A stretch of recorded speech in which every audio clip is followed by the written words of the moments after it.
morning. We have general question. Question number 1, Christian Allard. To ask the Scottish Government what plans it has to encourage people with transferable skills to work in the energy sector. Minister Fergus Ewing. Yes, thank you for the question. Through Skills Development Scotland, the Scottish Government is refreshing the Skills Investment Plan for the energy sector, first published in March 2011, to better understand the skills needs of employers and target its skills activity accordingly. Following the publication of the first Energy Skills Investment Plan, we introduced the Energy Skills Challenge Fund to support those people with relevant transferable skills and experience to secure employment in the energy sector. Christian Allard.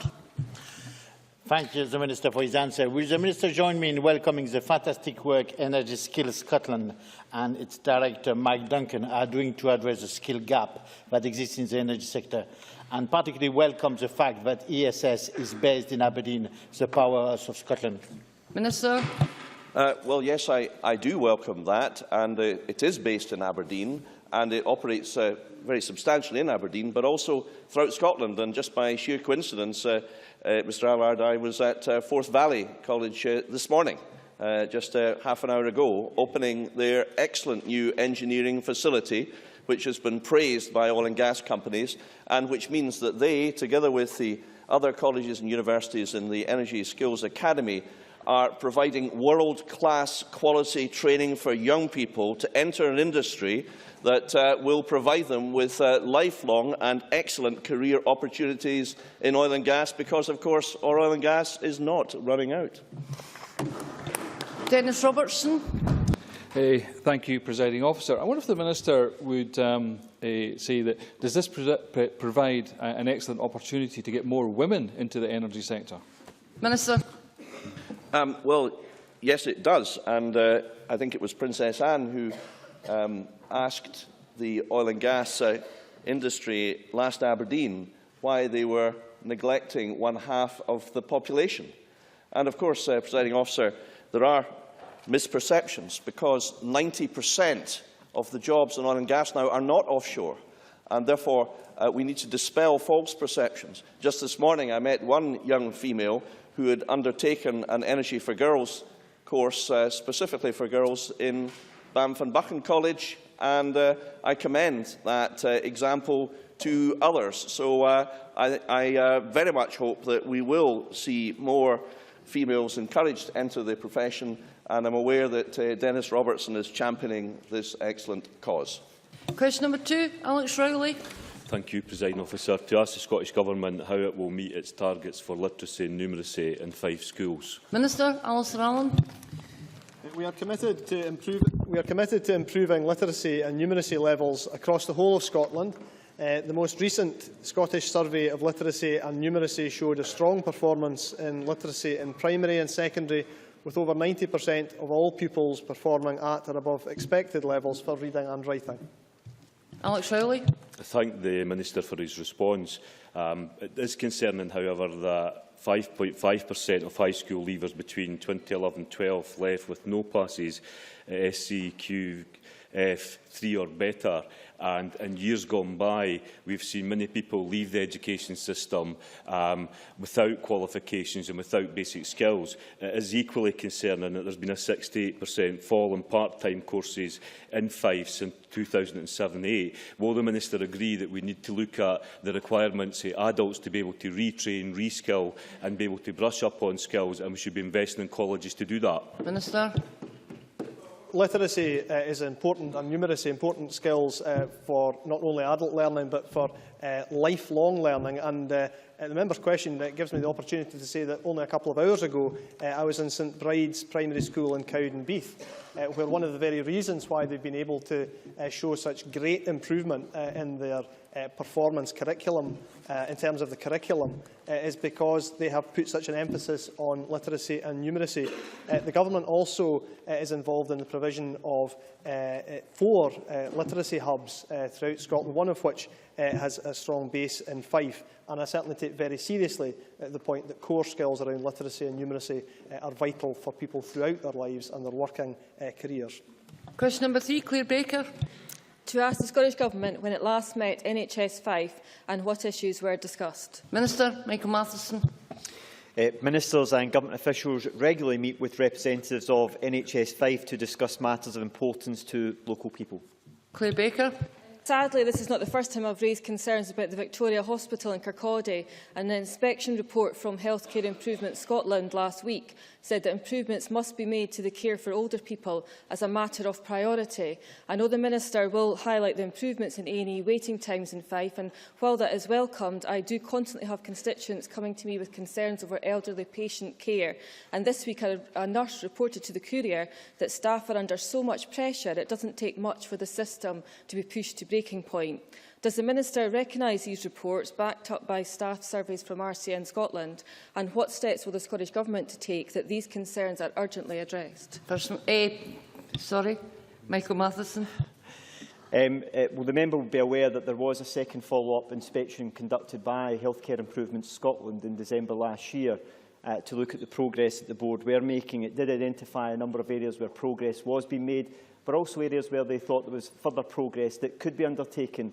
And the board have assured us that they have a robust action plan in place in order to make sure that they build on the progress that they've made to date. I'm also aware of the issue that the member raises in relation to concerns that have been raised by staff, and it's extremely important that our staff feel as though they can express their views if they have got concerns about the way in which services are being delivered within a particular health board area. I would encourage the staff concerned to make sure that they do raise those issues through the appropriate channels within their health board or through the National Confidential phone line, where they can raise concerns which will then be investigated. And I would expect NHS Fife to investigate any concerns that are being raised either by family members or by patients or by staff, to make sure that they then take appropriate action to address any failings that may be identified. Roderick Campbell. Thank you, Presiding Officer. The Minister will be aware of NHS Fife's recent record in relation to waiting times for diagnostic tests. What steps can the Scottish Government take to help NHS Fife? Minister.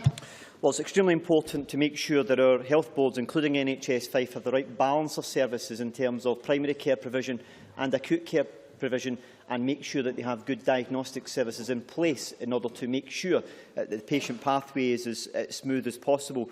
We've increased the level of funding to NHS Fife in the forthcoming financial year in order to allow them to continue to invest in local services. Alongside that, we've provided additional funding to get them closer to NRAC parity, and we would expect them to use those resources to make sure that they continue to build on the improvements that they have achieved in recent years. Question number 4, Claire Adamson. Thank you, Presiding Officer. To ask the Scottish Government what its position is on the maximum desirable school roll size. Minister Alistair Allen. It is for individual education authorities to determine optimum school rolls based on local circumstances to best suit the educational needs of children within that area. Claire Adamson. Thank the Minister for his answer. He may be aware that North Lanarkshire Council are in consultation regarding a proposed merger of Taylor High School, New Stevenson and Our Lady's High School in Motherwell. The school will also incorporate Students' Special Needs School, Bothwell Park. With a planned capacity of 2,150 in the new school, does the Minister share concerns raised with me by parents and carers that in a school of such unprecedented size, the individual needs of pupils may be difficult to identify? Minister. Well, the member has put her own views on the record, but I hope she will understand why I can't comment on this matter, is because for the simple reason that if the Council does decide to implement any closures, then ministers may then subsequently have to consider any question as to whether or not to call in. So I hope she will understand why I don't wish to prejudice that process by commenting any further. Question number 5, Tavish Scott. Thank you, Presiding Officer. To ask the Scottish Government whether ministerial engagements regularly coincide with Yes campaign events. Cabinet Secretary Nicola Sturgeon. Ministers attend Yes campaign events in a personal capacity. The Scottish Government's events on Scotland's future are published on the Scottish Government website, as I'm sure Tavish Scott is very well aware. All ministerial engagements comply with the Scottish Ministerial Code and the published guidance on good practice in the run-up to the referendum. I'm very grateful to the Deputy First Minister for that illuminating answer. Can she therefore confirm that transport to and from such events follows that code of practice and is therefore paid for by the SNP and not for by the taxpayer? Cabinet Secretary. Let me refer him specifically to the Ministerial Code, a document that is publicly available, but I'm happy to deliver a copy personally to him later on if he so desires. The Ministerial Code specifically provides for the fact that ministers may undertake a combination of official and political engagements during the same visit. The rules are also clear about ensuring that public resources are not used to support political activities. We are following these rules scrupulously to ensure a proper separation, and we will continue to do so. Margaret McDougall. Thank you. Is the Scottish Government holding a Scotland's Future meeting on Arran on the 30th of March? And if so, how much has been spent on similar meetings across Scotland to date? Cabinet Secretary. You're doing so. We are holding a series of Scotland's Future events across the country. I do believe the member is correct to say we're holding one on Arran on the date that she refers to. I did one in East Kilbride on Monday and it was incredibly successful. We are, as a government, seeking to engage directly with the people of Scotland on the biggest decision and the best opportunity Scotland has had in 300 years. I would have thought that is something that all politicians would want to do, but perhaps it's because we engage so directly with the public that we are sitting on these benches and the others are sitting on the opposition benches. Question number 6, Claudia Beamish. To ask the Scottish Government whether it will focus more on enhancing rather than protecting certain characteristics in marine protected areas. Cabinet Secretary Richard Lockhead. As the member will be aware, we have recently consulted on a potential network of marine protected areas for Scotland, and we are currently considering the 14,703 responses. The number of responses clearly demonstrate interest in the issue, and it is therefore vital that a proper analysis is undertaken before decisions on the network are taken. I am, however, very aware that a well-managed MPA network can play a vital role in the conservation of both biodiversity and geodiversity, providing long-term support to the ecosystem and the services that operate in our seas. Claudia Beamish. I thank the Cabinet Secretary for that answer. It is indeed encouraging that so many have written in to Scottish Government showing the importance of marine biodiversity. While the designation of MPAs is certainly to be welcomed, concerns remain about the lack of ambition, as I would regard it, relating to the recovery characteristics. I believe only 2 features, flame shell and mole, have been conservation objective identified as recovery. Could the Cabinet Secretary explain why this objective has not been extended to more features in the MPAs and this recovery is indeed, as he will know, highlighted in the Marine Act Scotland? Cabinet Secretary. Well, the circumstances of each proposed MPA will be dictated by the science underpins the designation, and we are indeed proposing that some of the MPAs have features that do have a recover objective, and we do that where there is sufficient evidence to put that objective in place. And of course, some MPAs will hopefully recover through just nature rather than specific interventions. So we have not set in stone, because we are listening to the representations that were made to us about these issues, and once we publish the final designations and the management plans, that may well change the number of recover objectives that the member refers to. Jimmy McGrigor. Thank you. Does the Minister share my concern that the implementation of marine protected areas, whilst an important move to protect Scotland's marine treasures, might affect the livelihoods of our fishermen and cause fisheries displacement? Furthermore, can the Minister clarify what support the Scottish Government would give to fishers affected by such consequences? Cabinet Secretary. Well, in the majority of MPA designations, it will simply be a designation, so we are aware of the marine feature. Other MPAs will, of course, have management plans attached to them where that is required, and in some cases that may well have some kind of impact on fishing activity. But I don't expect that to be a huge number. But of course, we are in very detailed discussions with the fishing industry and have been throughout this whole process. And indeed, these conversations are continuing. So we will, of course, take a very proportionate approach to these MPAs and listen to concerns of the fishing industry. Question 7, Alison Johnson. To ask the Scottish Government what discussions it has had with the cooperative group regarding the potential sale of agricultural assets. Cabinet Secretary Richard Lockhead. The cooperative group are currently in the process of developing their ideas on how they intend to proceed with the sale of their farming business, and I discussed their plans with the company's Director of Farm Business and Operations when the announcement was made last month. Since then, my officials have maintained a dialogue with the company in order to understand the impact for employees and the potential scope for maximising the economic and community benefit of the sale? Alison Johnson. I thank the Cabinet Secretary for his response. As he will be aware, the Co-op are selling all 3 farms and 2 packing houses in Scotland, and most of the land that we have in community ownership currently is in the northwest of Scotland. Does the Cabinet Secretary agree that this is a great opportunity to add prime agricultural land and diversify community land holdings? The cooperative and community sector need at least 6 months to put a bid together because they want to retain the commitment to sustainable farming, cooperative business models and to create a new centre supporting Scottish farming in Scotland. Will the Cabinet Secretary do all that he can to work with the cooperative group to slow down the sale and work with others who want to develop such a bid? Cabinet Secretary. During my original conversation with the Director of Farm Business at the Cooperative Group, I did ask some questions initially on this subject because I was aware of the potential interest in Scotland, which has been verified by Alison Johnson. He, of course, did explain to me that the plan is to sell the whole farm business as a going concern, and that if you were to detach any part of that business, it would have a negative impact on the value of the overall business.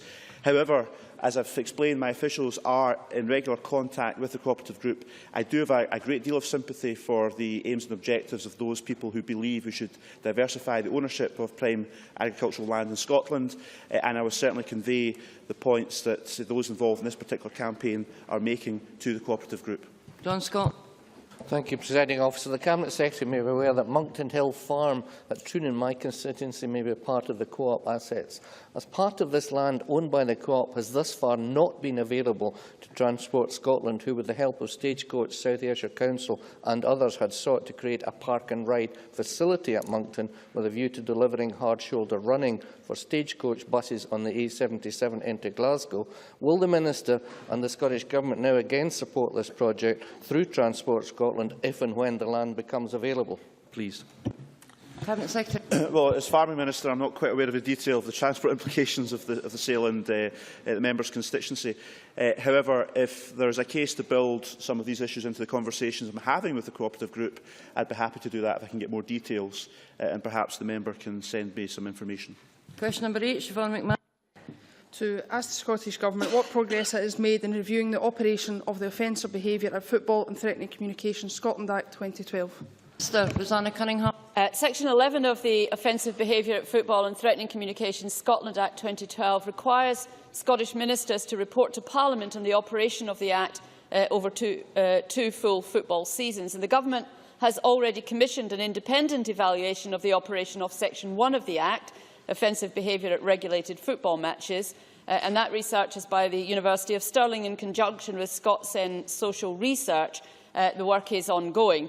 The Act requires the Government to report to Parliament no later than 1 August 2015, and we will do so. That work and the evaluation we are commissioning of Section 6 of the Act, the Threatening Communications section, will ensure that our report to Parliament is based on a comprehensive, quality-assured and evidence-based evaluation of the first 2 full seasons of the operation of the Act. Siobhan McMahon. I thank the Minister for that answer. However, I understand that Stirling University researchers who are carrying out the independent evaluation of the legislation have already submitted their evidence in the form of interim reports to the Scottish Government. Can the Minister confirm whether the report will now be presented to Parliament earlier than August 2015, or indeed, better still, if she will commit to repealing this Act now, as Scottish Labour have done today? Minister. I don't profess to be an expert on football, but even I know that the football season this year is not over until the end of May, and that means that the research that is being done is still ongoing, and that will provide the second full year, the second full football season of the research. And that was what was provided for in the legislation, and that is precisely what we are doing. I have read the Daily Record this morning. Can I give my sympathies to Siobhan McMahon? Her thunder has obviously been stolen by the Deputy Leader of Scottish Labour.